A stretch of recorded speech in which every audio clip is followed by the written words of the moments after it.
우리 대한민국 국민의 전통 윤리와 정신 건강, 사회의 규범, 그 다음에 관습, 그 사회 질서와 연관되는 매우 중요한 이슈입니다. 그래서 단순히 교계의 관심만은 저는 아니라고 믿고 있습니다. 많은 분들이 이 부분에 대해서 관심을 갖고 있고, 저는 오히려 교계의 관심사항이 아니라 전 국민적 관심사항으로 이 문제에 대해서 관심을 갖고 잘못된 입법으로 인해서 생겨나올 부작용들을 경계하는 국민적 노력으로 함께 해주셔야 된다. 먼저 그렇게 말씀드립니다. 저는 인문학을 또 오랫동안 했습니다.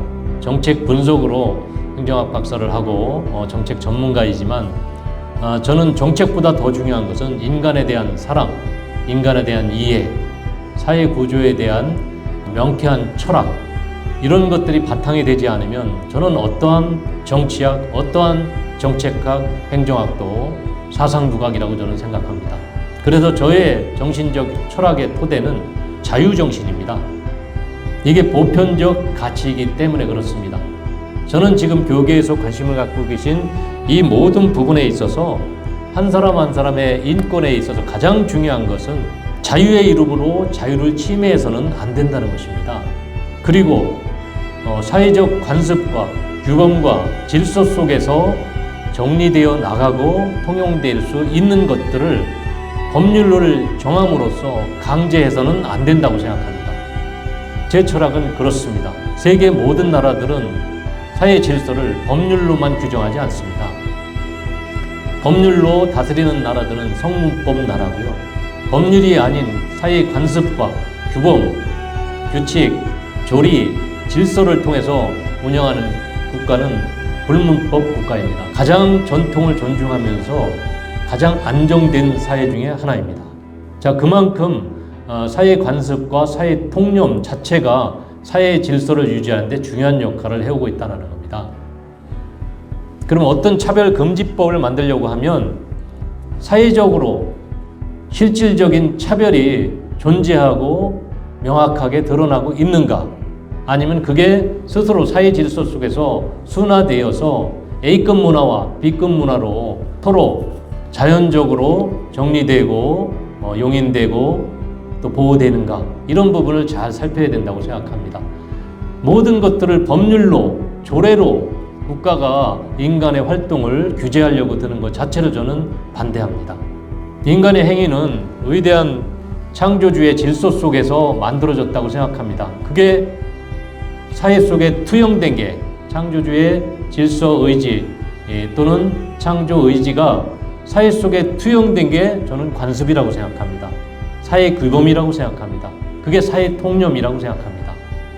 왜냐하면 많은 사람들에게 공유되고 통용되고 용인되는 게 관습으로 굳어지는 것이기 때문에 그렇습니다. 그 관습은 법률보다 더 위대한 힘을 가지고 있습니다. 법률에 의해서 우리가 모든 사회활동을 하는 게 아닙니다. 사회에서 통용되는 보이지 않는 규범이 우리를 그렇게 만든다고 생각합니다. 저는 동성애법과 차별금지법이 또 다른 차별을 만들어내고 성정체성을 혼란시키는 것이 문제라고 생각합니다. 소크라테스도 말했습니다. 성에는 남성, 여성 두 가지 성을 갖고 있는 남녀 춘희가 있다라고 얘기했는데요.